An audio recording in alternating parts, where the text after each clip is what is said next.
Changing your ways, change your ways. We're changing your name, change your name.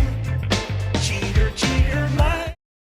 Asmon Gold went over Zohran's and again, platform. like, this is stuff that I agree. Let's see here. What would I agree with? End cash bail. I don't know about this. Repeal the walking while trans ban. I don't even know what that is. Decriminalize sex work. I think that's okay. Legalize marijuana. I agree with that. Safe injection sites. This sounds like bullshit. Restrict solitary confinement. I don't really know about this.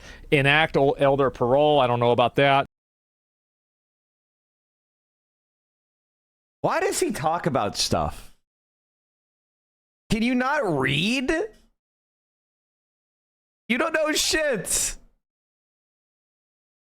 Walking while trans ban probably refers to like different laws that exist on the books that are about gender performance.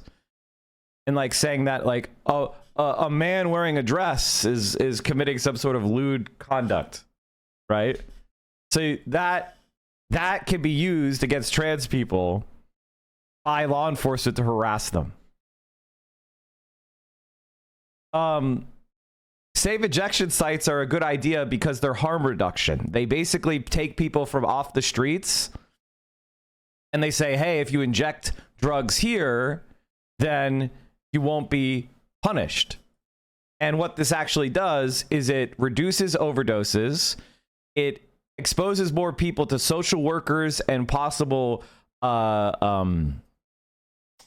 diversion options, treatment. It's a really effective way to reduce death and lower addiction, which is supposed to be what Asmon Gold wants, right? Elder parole is basically the idea that when somebody gets to like 70, 80 years old, the odds are that they're going to commit more violent crimes is much lower, and that we should be in favor of giving them parole from prison, because they no longer represent a threat to society. Decriminalize simple drug possession. I agree with that. Repeal all mandatory minimum sentences. I disagree with this. Reduce maximum sentences with retroactive effect. I also disagree with that. I think we need to have more people. Guys, I'm a big fan. So this is going to sound bad. I'm a big fan of putting a lot of people in jail. That's what I think we need to do. We've got a big problem. We've got a lot of people causing issues. The solution is we put all of them in jail. Anybody who's causing problems, you're shitting on the street. Okay, jail. You're selling... By the way, chat, this is just... First of all, police state, number one. Number two, it gives police basically the authority to just attack people for all sorts of shit and lie about them. And then if there's any kind of minor infraction, putting people in prison is extremely expensive. It also makes them more antisocial because our prisons are actual shitholes that make people more traumatized and more violent and more criminal because they're not good rehabilitation centers. I think, for example, if you have a house and it's full of pests and vermin, you should go to prison, because you're inflicting it on your neighbors. Shitting in the street is just as much of a public health hazard as having a house filled with rotting rats and cockroaches. But honestly, I don't want Asmon Gold to go to prison. You guys should read what living in an active cockroach infestation does to your health. Like, if you have active pests, like a major infestation of rats and cockroaches, you should see what that does to your health.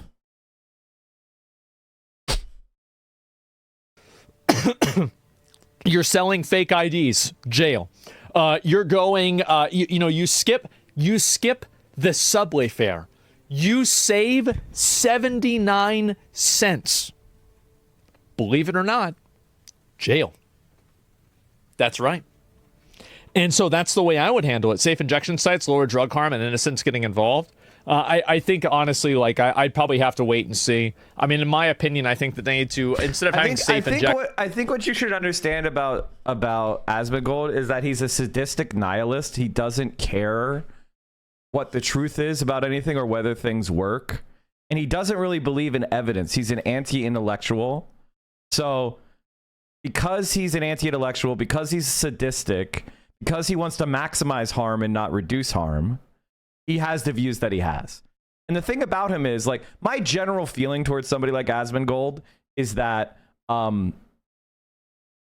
associating with him should be seen as exactly what it is, which is encouraging harm.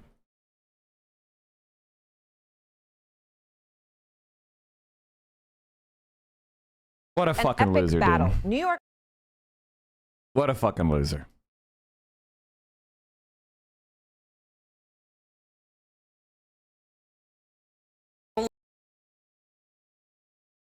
By his own logic, he should be in jail. I mean, like, he should definitely be in prison. That is true. Skin's also pretty tan. People are getting uncomfortable. How are you going to convince Zohran Mamdadni? A lot of people see you, and they assume that you wish death to all Jews. How are you going to convince them you don't? But you do view Palestinians as people. I mean, that makes people uncomfortable, obviously. But do you love Israel? How much do you love Israel? You are obviously Muslim. So I don't really... That's kind of... People don't like that. Your skin's also pretty tan. People are getting uncomfortable. How are you going to convince them that you're not a terrorist? When are you going to Tel Aviv? When are you going to Tel Aviv? Andrew Cuomo is representing Netanyahu. Why don't you do that? Is it because you don't love Israel? Why don't you love Israel? Do you think that Israel should exist as a Jewish ethno-state? You seem to think that it's okay to criticize Israel. Why? Why is that? It's because you're anti-Semitic. Okay?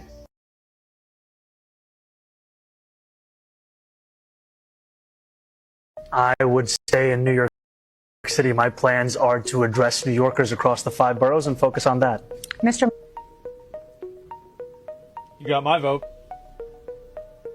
By the way, chat, the only, like,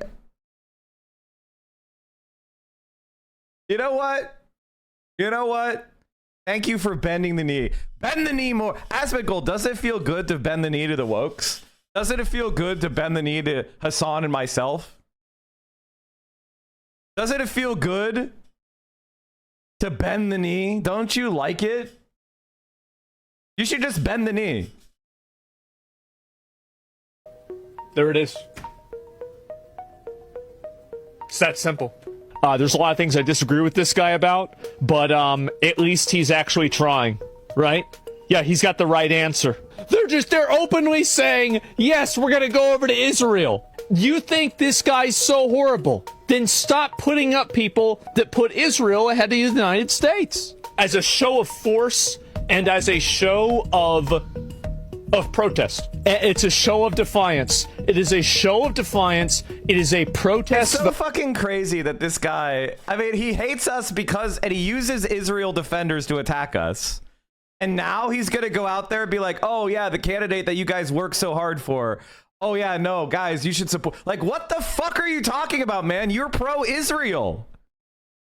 You're pro-Israel. You've tried to defeat us using Israel's lobby. What are you doing, man? He's so stupid. Vote. It is a few. It is a no, I'm not going to sit inside of this little box that you put me in. I'm going to go off the rails, and unless you want to follow me, you're going to lose. Stop giving. Could you steel man rising wages in New York City has harmful effects in the global south? No.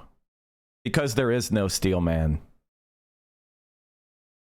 Because it's built on an entirely faulty premise, and it's directly from the CIA to create anti-solidarity between the West and the working classes in the developing world.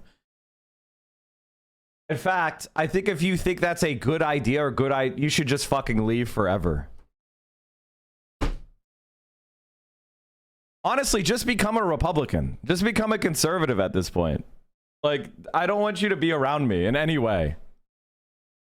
Candidates that prioritize Israel over New York City. New York City's a PvP server. There's crazy people everywhere in New York City. New York City is the safest major metro in the US. He's such a fucking idiot, man. Like, he's an actual moron.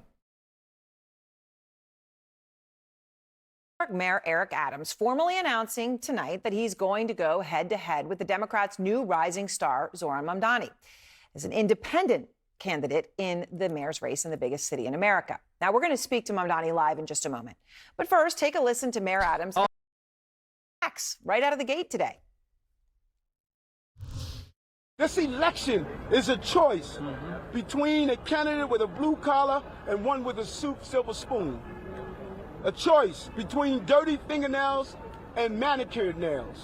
This is not a city where you use idealism to state you're giving everything to everyone for free. There's no dignity in someone giving you everything for free. There's dignity in giving you a job so you can provide for your family and the opportunities that you deserve. So this is not a city of handouts. This is a city of hands up. Adams taking direct aim at the core of Mamdadni's campaign. Mamdadni has made economics the heart of it, right? Things like freezing rent on nearly half of the city's apartments, free bus service, free childcare for children under 5, and city-run grocery stores. Okay, well, the Adams news comes as our Isaac Dover is just reporting that former Governor Andrew Cuomo, who, of course, was crushed in that primary, who conceded it to Mamdadni, will not drop out of the race before tomorrow's deadline. So now this raises crucial questions about whether he will also be running in the general election as an independent. But Mamdadni's likely and seismic win over Cuomo in the primary is generating national headlines about him being a new political star, creating a movement. And from the left-leaning Nation magazine, they write the Democratic Party establishment should follow Zohran Mamdadni's example. Out front now, New York State Assemblyman and presumptive Democratic nominee for mayor of New York, Zohran Mamdadni. And so much appreciate your time. A whirlwind week for you, I think, to put it lightly. Okay, so, you know, everyone else is putting their view on this, of what this means, okay? Your victory. What do you think it means? I think it means that we are ready in the most expensive city in the United States to have 5 boroughs that New Yorkers can actually afford. And this entire race was about the question of affordability. And ultimately, I have run a campaign that speaks about the tools that city government actually has to deliver that affordability in the wealthiest city in the wealthiest country in the world. And it's time that we have a mayoral administration that follows through and actually delivers that. All right, so I want to talk about some of that, but first the breaking news. Isaac Dover is reporting that Andrew Cuomo is not dropping out of the general election race, right? And it's kind of a willy-wonny, but the deadline's tomorrow. Open presents with the 100 bomb. More presents for all. Happy birthday, everybody. Oilers in. That actually brings us to 904. 9,904. Sorry. Open presents. Thank you so much for being such an amazing supporter of the stream. I appreciate you. You're the best. Thank you for using your generational wealth to support us. Is this open presents Xi Jinping or something? They gift 100 every day. I mean, they've gifted like twice as much to Hasan.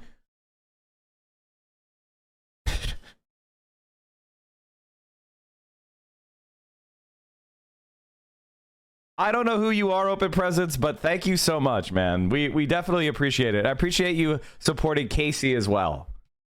Picture You Karma, thank you for the 10 tier ones. Andrew's decision or my decision matters less than the decision that voters already took on Tuesday night, where we won from Bay There's Ridge. another 100.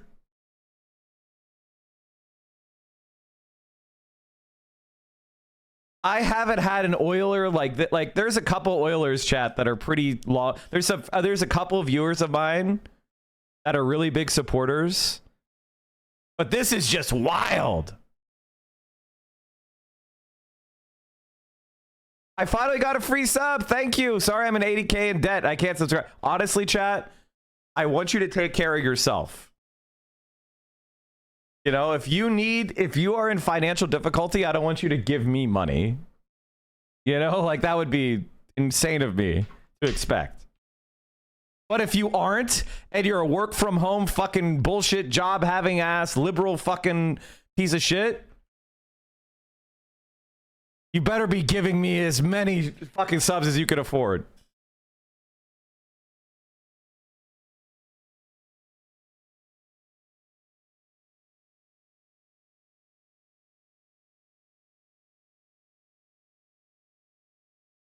I'm poor as fuck, but I'm subscribing to you in spirit. Thank you. Viewership is the most important thing. It really is. You know, if you show up and you're a consistent watcher, even though I don't run ads, you're helping boost the stream. If you're, you know, as long as you're participating in the community, you're hanging out, that's the most important thing. Subscribing is something that I know you'll do when you're in the position to be able to. And I'm doing great. Obviously, I haven't reached all my goals in life as far as I don't own a home. I still have student loan debt. You get my point.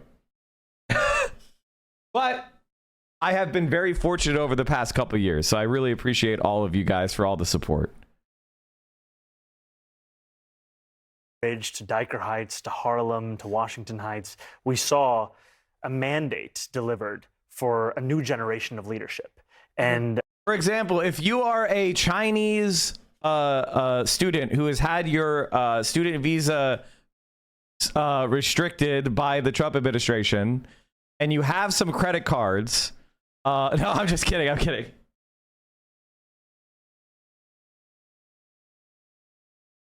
Before you get deported,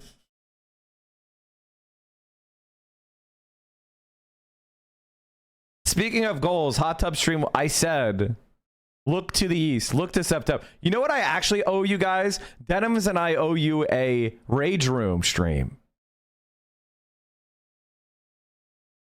I need a Rage Room stream.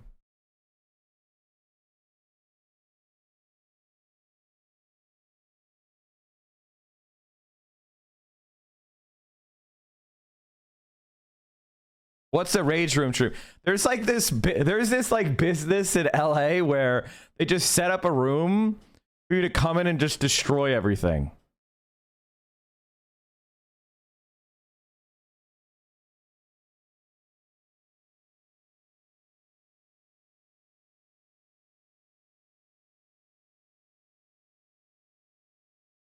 Jon Favreau, who blocked me years ago for making fun of him for being a Beto supporter and telling Elizabeth Warren to get a DNA test, is now admitting that Israel is committing war crimes.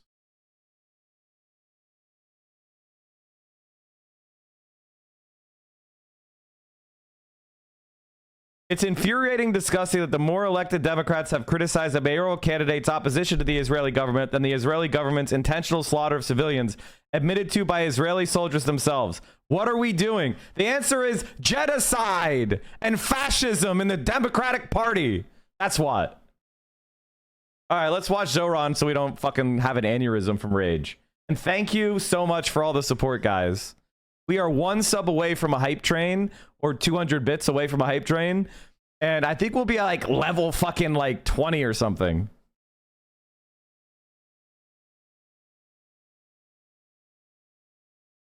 So somebody else sub or resub. Hurry up. I am so proud. Ham and Fist just dropped a 50 fucking bomb. Ham and Fist, Calm Like a Tom, Open Presence.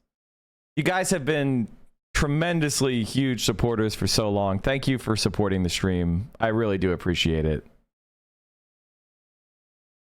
Calm Like a Tom, thank you, man. You didn't have to gift any. I was just calling you out because you've been such a big supporter.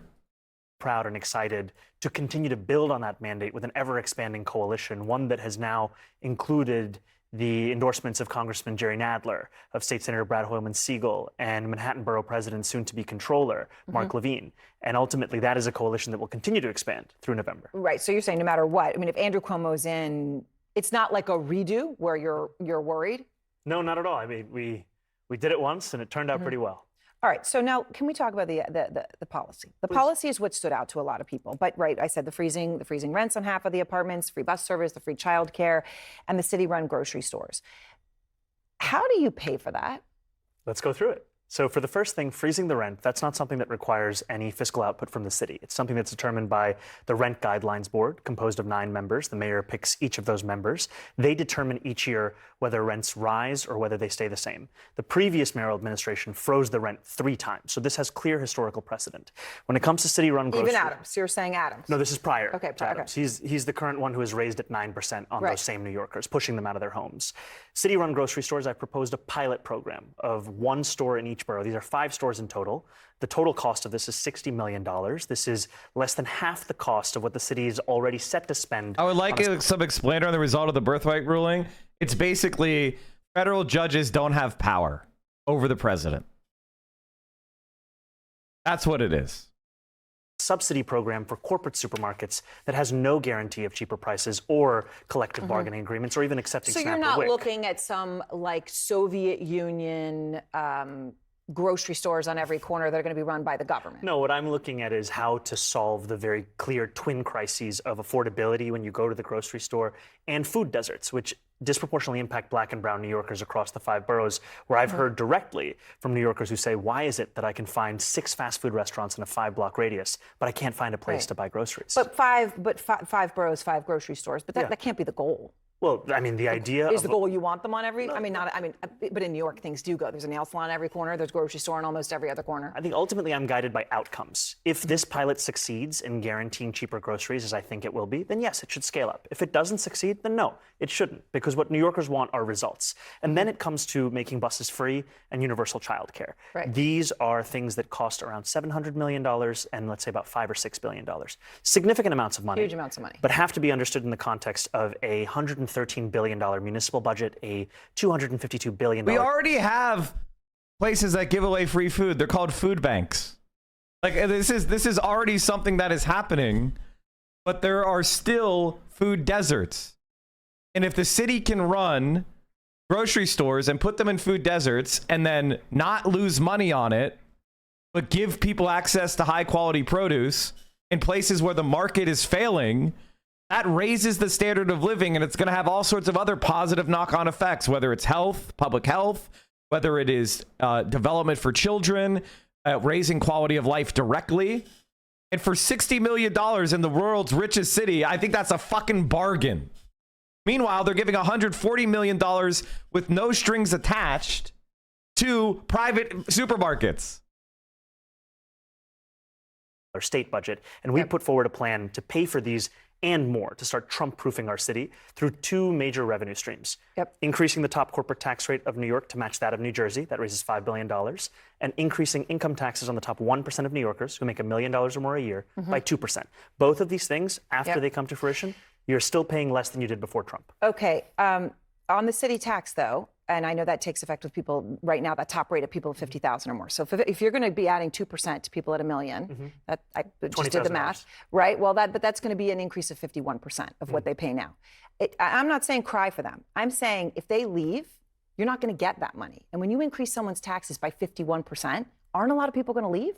We're saying we're increasing it by 2% of what it is right now. And ultimately, I'm guided by the facts. The Fiscal Policy Institute did an analysis of the top 1% of New Yorkers and found that they leave the city at 1/4 the rate of other income categories. And when they do leave, they leave to what are called high tax states, New Jersey, California. So what it then comes down to is, why are they leaving? Is it fiscal policy or is it actually quality of life? And I've heard that time and again from wealthier New Yorkers, from all New Yorkers. So it's talk. They're going to go to Florida and all you think is talk. In 2021, when I came to the state assembly, we had the same fight to fund public schools, to raise taxes on billionaires and corporations. We were told millionaires would flee. And we now have more millionaires. Okay, so the New York Times is saying that Mayor Adams is trying to gather business leaders to support him, to say this is going to be bad. And Bill Ackman, billionaire hedge fund manager, of course you know of him, New Yorker, he said he agrees with you that the city's broken, okay, but he has a real problem with your economic policies. He said the ability for New York City to offer services for the poor and needy, let alone the average New Yorker, is entirely dependent on New York City being a business-friendly environment and a place where wealthy residents are willing to spend 183 days, the amount you need to be taxed, and assume... By the way, this isn't even right. This explanation you just gave is not even right. It's just like, she had to say 1.1 million so you could get a 2,000. So like, this is a bad explanation. It's like, A person making $1 million a year will pay $0. That's a better explanation than this. If you make 1.1, you pay an extra 2. If you make $1 billion a year, you will pay nothing. $1 million. You'll be okay, man. You'll be okay. The associated tax burden. Unfortunately, both have already started making arrangements for the exits. So you just think that that isn't going to add up. And by the way, that corporate tax rate that you're talking about, that's a big increase. That's matching 7.25% going to 11.5%. And the point of it is that if it works for our regional neighbor, why can't it work for us? And with Bill Ackman, this is someone who put $500,000 into Andrew Cuomo's super PAC, someone to whom clearly money is not an issue. And ultimately, even for him, life would get better. Because what I'm looking to use this money for is to make the quality of life across the city better. Okay, so when people say democratic socialist, right? And I'm curious what you think this means. I mean, do you like capitalism? No, I have many critiques of capitalism. And I think ultimately the Do definition... you like capitalism? No!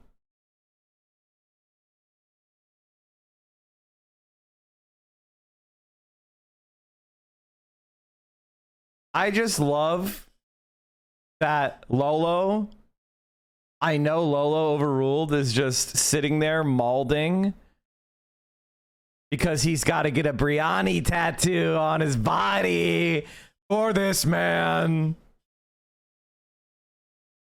For me of why I call myself a democratic socialist is the words of Dr. King decades ago. He said, call it democracy or call it democratic socialism. There must be a better distribution of wealth for all of God's children in this country.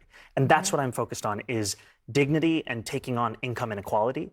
And for too long, politicians have pretended that we're spectators to that crisis of affordability. We're actually actors. And we have the choice to exacerbate it, like Mayor Adams has done, or to respond to it and resolve it, like I'm planning to do. Okay. So, you know, for people who say that America was built on, and a lot of immigrants, and obviously you speak from an immigrant experience. I mean, you came as a young child, but you speak to a lot of people who came much more recently, that they come to America because they believe in capitalism. They believe that if they work hard and make a lot of money, that that's part of the American dream. Do you think that's not part of the American dream? I think the dream at its core is a dream for stability in one's life. And what you're saying, that you work hard enough and that you then reap the benefits, too many New Yorkers, and Americans for that matter, are working 8 hours and then still feeling like they haven't made enough money to keep living in the city they call home. And ultimately, what I'm focused on is making the city affordable for everyone, not to win an ideological argument, but to deliver on the mandate of this So when Mayor campaign. Adams, you just heard him come out and he said, soup, silver spoon. He talked about manicured nails to refer to you, You can right? see You him. were. I was looking at him. You They're not can looking that show him great to right everybody. What do you say to him? You know, I understand what he's doing. He's trying to distract from his own record. His is a record where he raised rents on more than 2 million New Yorkers by 9%, and he's considering another 8% increase. His is a record of raising the water bill to the highest it's been in 13 years, supporting Con Edison when they wanted to increase New Yorkers' gas and electric bills by $65 a month. I would much rather talk about me than I would about his record if I was him. And so that's what he's going to be doing over the next few months. And we will continue to remind New Yorkers what's on the ballot. It's affordability. I just want to play. As much as I like the idea of an exit tax, talking about an exit tax right now is actually really bad timing. I want you to think about that while you ponder. I see if you could come up with why that is on your own. I'm gonna test you, see if you could figure it out. Because that's what this is. Play more of Mamdani telling his story. So to quote the words of a famous New Yorker, allow me to reintroduce myself. I was born in Kampala, Uganda, in East Africa. I was given my middle name Kwame by my father, who named me after the first prime minister of Ghana. I moved to this city when I was 7. This is the city I fell in love with, the city where I got my citizenship. He's been in the New York Assembly for 4 years, and before that, he was an aspiring rapper under the name Mr. Cardamom. Listen.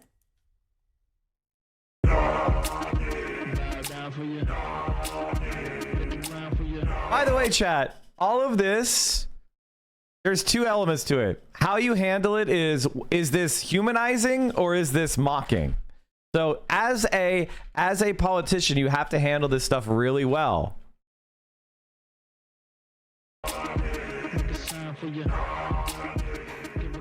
By the way, this is such a good song for a politician It's celebrating the nani, celebrating your grandmother. I made a rap about how much I love my grandmother. Like, come on! It's so smart!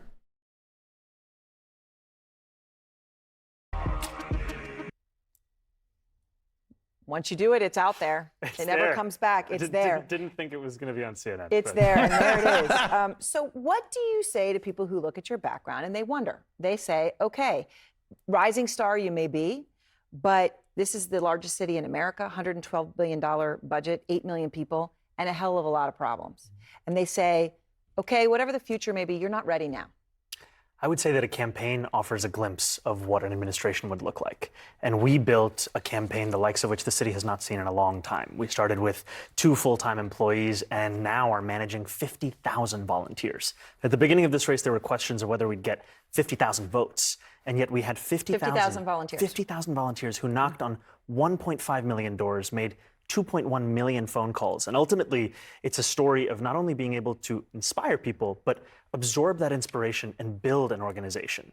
And I think that's also the story of what it means to run a city, that you are ultimately responsible, but you're also determined by hiring the best and the brightest. And that's what I will be doing in City Hall. I'll be hiring those that have a clear track record of excellence, of results, that come from a wide variety of mayoral administrations, and finally bring public excellence back into the public sector. All right, so you caught a lot of attention for confronting Tom Homan, Trump's border czar, about the deportation policies, which... By the way, Barack Obama ran for president like 6 months after being elected to his first term in the Senate.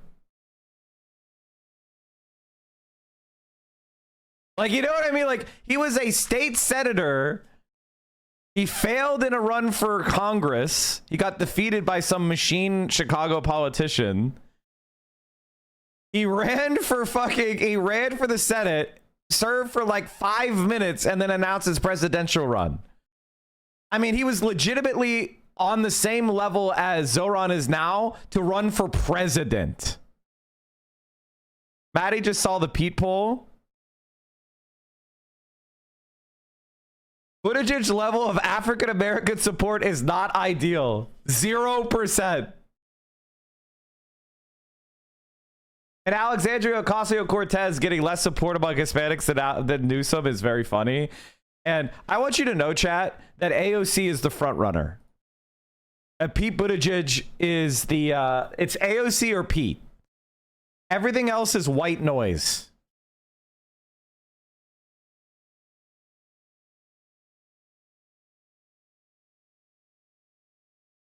And you could go ahead and clip this. You can go ahead and you can go ahead and see. The only thing that will make it not AOC or Pete is if AOC decides not to run.